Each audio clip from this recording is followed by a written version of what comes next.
Hello, I'm Boro and today I will talk about our recent paper titled An Algorithm-Independent Measure of Progress for Linear Constraint Propagation. This is joint work with Ambros, Gleixner and Sebastian Pokutta. The topic of this paper is mixed-integer linear programming, which I will abbreviate as MIP. MIP is the problem of minimizing a linear objective function such that the solution fulfills a given set of linear constraints. Each variable in the problem has a lower and an upper bound, and some variables are restricted to taking only integer values. Solving MIPs in theory is NP hard, however, surprisingly fast solvers have been developed in practice. Most of them use a core algorithm known as branch and bound, and then supplemented with various extensions and techniques that speed it up.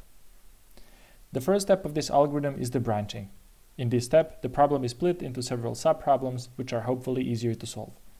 The most common way to branch is to divide a domain of a variable in two or more subdomains and then treat each of those as individual problems. By doing this repeatedly, a so-called search tree is obtained, depicted here on the right.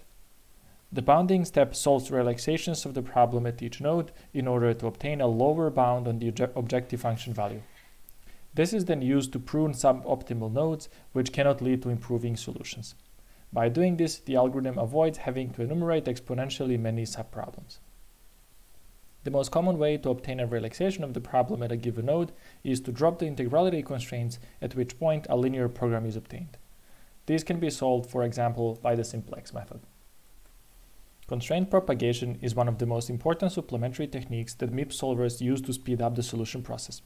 The core idea of this technique is to eliminate parts of domains of each variable that cannot lead to feasible solutions. In MIP, this is done only for the bounds of domains without looking in the interiors. This version of constraint propagation is also known as bounds tightening, which MIP solvers apply to the original problem in the so-called pre-solving step, but also during the solving process at each node of the search tree.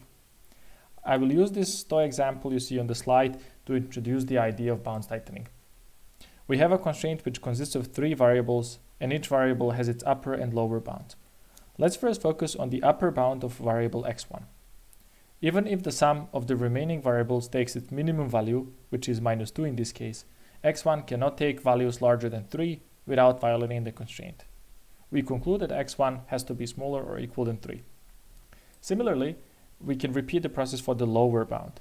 We would now look at the maximum value of the sum of remaining variables and conclude that x1 has to be greater or equal than -3. If we generalize this process to arbitrary linear constraints, we get the formulas you see on the slide. The exact algebra is not important for our discussion, just note that the upper and lower bounds are a function of the left and right hand sides of the constraint, the betas in this notation, constraint coefficients aj, and the generalization of the concept of minimum and maximum value of the sum of remaining variables known as residual activities. These formulas are applied to each variable of the constraint and each constraint in the system. When it happens that several constraints share the same variable and the bounds of that variable changes, we have to reapply these formulas to those constraints, which gives domain propagation its iterative nature. This algorithm can be seen as a fixed point iteration, and as such it has a unique greatest fixed point. Once the fixed point is reached, the system is guaranteed to fulfill a criterion known as bounds consistency. In practice, convergence to the fixed point can be slow, which is why MIP solvers almost always impose tolerance-based termination criteria, which stop the algorithm when the newly found bound changes become too small. In the remainder of the talk, I will abbreviate the iterative bounds tightening algorithm as IBTA. Let's now look into some of the problems that motivate its work. First, we have an effect that we call premature stalling. Namely, the improvements that IBTAs are making are not guaranteed to be monotonically non-increasing. This means that in principle it is possible to have very small improvements followed by larger ones later on. In this situation, the tolerance-based stopping criteria might stop the algorithm when the small improvements are reached and miss on the big improvements thereafter. When this happens, we say that the algorithm has stalled prematurely. In this work, we will develop a methodology which allows us to quantify how often this happens on practically relevant test sets.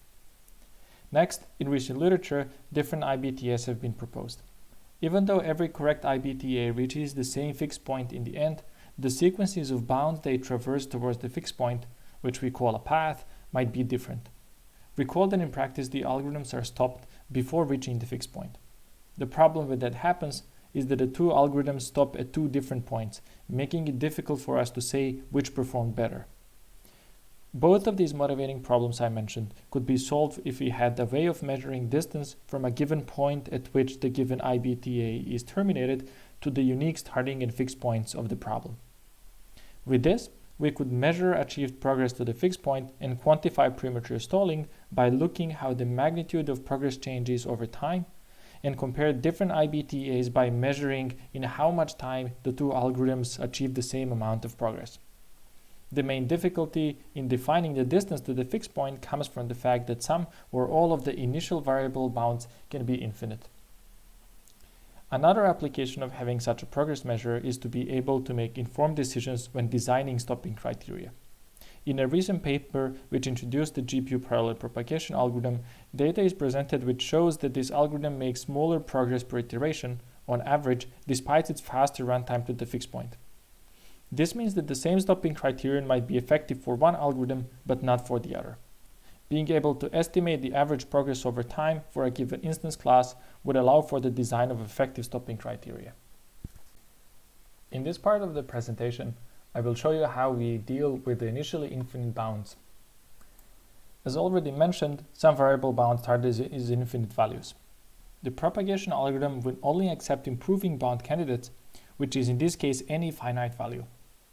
Arithmetic operations between finite values always produce a finite value, and hence the possibility of reducing an initially infinite bound does not depend on the actual values of the finite bounds in the system, but only on the pattern of infinities. Notice that, on the other hand, the actual finite value produced by tightening an initially infinite bound does depend on the value, as well as on the order in which the constraints and variables are processed. As a consequence of the fact that finite bound improvements do not influence the reduction of infinite bounds, we can observe that there exists a number k of iterations at the beginning with at least one reduction of an infinite bound and none thereafter. In contrast to the reduction of infinities, finite improvements on the bounds that the algorithm makes are driven by the values in the system. This shows that these are two fundamentally different processes, and in our paper we propose to measure the progress of an algorithm in reducing infinite bounds independently from its progress in making finite improvements thereafter. Once an initially infinite bound is reduced to some finite value, we can start measuring the progress of the algorithm towards the finite fixed point. Recall that we already concluded that the first finite value a given bound might take depends on the order of processing constraints and variables. Hence, different IBTAs might start with different finite values. This means that we still cannot fairly compare them in an algorithm-independent fashion. To deal with this situation, we introduce a concept called the weakest variable bounds, which are problem-specific and independent of the algorithm used to propagate a system. The weakest variable bounds are bounds such that there does not exist an IBTA which can produce a weaker bound. For lower bounds, weaker means smaller than, and for upper bounds, weaker means greater than. Obviously, if the starting bounds are finite, then the weakest bounds are equal to the starting bounds. And if a given bound is infinite at both the starting and the fixed point, then the weakest bound is infinite as well. We can then use such bounds as a natural starting point from which to fairly measure the progress of finite reductions towards the fixed point. In our paper, we also present an algorithm which computes the weakest variable bounds for a given system. The details of this algorithm go beyond the scope of this presentation, and I refer the interested in the audience to our paper for details. We now have uniquely defined starting and end points for both infinite and finite reductions and are ready to present the functions which quantify the achieved progress. We will use the schematic you see on the top to understand what the measuring function does. It represents a real line with the marked bounds for one variable. In this example, the starting bounds L and U with index S are all finite, and hence they are also the weakest. L and U with index L denote bounds at the fixed point, and the L and U without any index denote the bounds at a given point in time where we want to evaluate the progress made. You can see the function measuring the progress in infinite reductions at the bottom of the slide. And total simply denotes the total number of bounds which start as infinities but will be reduced during the course of the algorithm. The N current is simply the number of infinite bounds reduced so far, and their ratio is the measure of progress.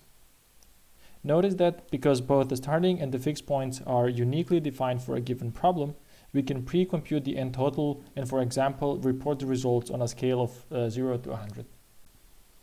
For the measure of finite reductions, we will first measure progress for each individual lower and upper bound of the problem. Each individual lower bound is measured via this function, and individual upper bounds are measured via this function. The function works as follows. First, if the bound is still infinite and finite reductions have not started yet, then the progress is 0. Otherwise, we compute the progress as the ratio between the distance from the current to the starting point, which is the distance covered so far, and the distance between the start and the fixed point, which is the maximum distance that can be covered. On the schematic above, the distance covered so far corresponds to this segment here, and the total distance to be covered corresponds to this segment here. The upper bound works in an equivalent way. Once the values are computed for each bound, the final progress is computed by taking the L1 norm of the vector of progresses for the lower bounds and the vector of progresses for the upper bounds and summing them up. Notice that here, just like for the measure of the infinite progress, we again can pre-compute the maximum score, which is uniquely defined by the weakest and the fixed point bounds. We can also report this progress then on a scale, for example, from a 0 to 100. We are now ready to look at the two applications of the progress measure we defined and show how it can be used to answer questions of practical relevance. On the slide with the motivation, we said how the premature stalling effect poses a danger that the termination-based stopping criteria might terminate the algorithm after several small improvements are made and miss on potential larger improvements later on. We will now quantitatively define this effect. Given a progress function of the finite domain reductions, which we denote as p, the algorithm is set to prematurely stall with non-negative coefficients p and q at round r if the following three conditions are met. The first condition simply states that there were no infinite reductions in round r. Even though these are relatively easy to find by IBTAs, they are considered significant and the algorithm is usually never terminated after a round with these tightenings. For the second condition, we use a slight abuse of notation with t of r denoting the time at the end of round r. The condition is that the first derivative of the progress function with respect of time is less than p. To understand what this means, let p be equal 0.1 at r. This would mean that the algorithm is progressing at a rate of 1% of progress in 10% of time at r. Taking another derivative at this point and looking at the remainder of the time interval reveals if this rate will increase, or equivalently is greater than 0, meaning that there are bigger improvements to follow than the improvements the algorithm is currently making. This is the third condition. The bigger the parameter q is, the bigger the improvements that follow after the point, and then we would say that the algorithm stalls more severely. For the parameter p, on the other hand, a given problem is more susceptible to stall the smaller the parameter p is, as the termination criteria are more likely to terminate the algorithm. On this slide, we see the results of testing for premature stalling on the MIPLIB 2017 testset. Even though the test set itself is bigger, we only tested those instances which have a potential to stall. For example, some only record infinite reductions or no reductions at all and cannot stall by definition. We will evaluate two IBTAs, the sequential state-of-the-art implementation following the implementation in modern MIP solvers and a recent GPU parallel implementation. We evaluate several combinations of parameters p and q. Let us first look into the results for the sequential algorithm. From the first row of the table, we can see that only 48 instances experience any kind of increase in the second derivative during the execution. In other words, the improvements get smaller and smaller in time for all but 48 instances in the test set. From the second row, we can see that among these 48 instances that experience any kind of second derivative increase, only 14 experience slow progress of p equals 0.1, at least once during their execution. Among these, only one instance experiences an increase in second derivative of more than q equals 0.2, following the slow progress of p equals 0.1. Note that q equals 0.2 is still a very mild increase. If we further restrict the increase in the second derivative to q equals 0.5, then no instances are shown to stall prematurely. Additionally, even though the GPU algorithm performs similarly to the sequential one with respect to stalling, we can still observe that it is on average less susceptible to premature stalling than the sequential one, as it recorded a smaller or equal amount of instances with premature stalling for all but one parameter combination. These results also support the claim that different IBTAs might need different stopping criteria, as some might be more susceptible to stalling than others. We conclude that in practice, the premature stalling effect seems to occur only rarely and on individual instances. In a recent paper, a GPU parallel implementation of bounds tightening was proposed. There, the speedup of the GPU algorithm against the sequential version was measured for propagation to the fixed point, as there were no tools to compare speedup when terminated early. This left the open question of whether the speedup is sustained in practice when the algorithms are terminated early. Our measure allows us to do exactly this. We ran the algorithm on 540 instances of the MIPLIB 2017 test set and compared the speedup of the GPU over the sequential algorithm when stopped at various points in the execution. You see the results on the graph in the middle. On the x-axis, we have the amount of progress in percentages towards the fixed point, and on the y-axis, we plot the speedup of the GPU over the sequential algorithm both for the infinite and for the finite reductions. As we can see, for the propagation to the fixed point, the GPU algorithm is about 4.9 times faster than the sequential one in finite domain reductions. For the infinite domain reductions, the GPU algorithm is about 5.4 times faster than the sequential one. Next, we can see that the speedup is minimal at the fixed point, which means that for any progress value between 10 and 100, the GPU algorithm increases its speedup over the sequential one compared to the fixed point speedup. The maximum speedups of around 7.8 for finite domain reductions and about 7.0 for infinite domain reductions are achieved at a progress of roughly 50%.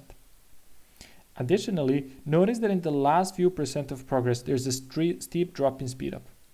This means that even for very weak stopping criteria, which will stop the algorithms at the same point just before the limit point is reached, the GPU algorithm would significantly increase its speedup over the sequential one. We concluded the GPU algorithm is even more competitive against the sequential propagation in conjunction with stopping criteria than for the case of the propagation to the fixed point. In this talk, we saw that the approach of current state-of-the-art MIP solvers of using tolerance-based stopping criteria heuristics for termination of propagation algorithms is reasonable and that it rarely leads to premature termination. Additionally, using the same tools, we have shown that the recent GPU parallel implementation of propagation performs even better in real life than originally reported. Lastly, our methods allows us to gain insight into the behavior of propagation algorithms, which can be useful for the development of future propagation methods, for example, in the design of algorithm-specific termination criteria. To solve the problem of measuring distance from initially unbounded variables, we introduced the concept of weakest variable bounds. Our definition guaranteed that there exists no propagation algorithm that can produce weaker bounds than these. A strengthening of the presented framework would follow if one additionally required that at least one propagation algorithm exists which actually produces these bounds. At the moment, however, it is not clear how to compute these, and this is a topic of ongoing research. Although our development was described for linear constraints, there are no conceptual barriers that prevent the notion of weakest bounds to be extended to more general classes of constraints. We demonstrated how the key issue of unbounded variable domains can be solved in order to obtain an algorithm-independent measure of progress. In this sense, our method is also relevant for constraint systems on unbounded or partially unbounded domains where normalization can be non-trivial. An important example is the class of factorable programs from the field of global optimization and mixed integer nonlinear programming. With this, I would like to conclude the presentation. Thank you.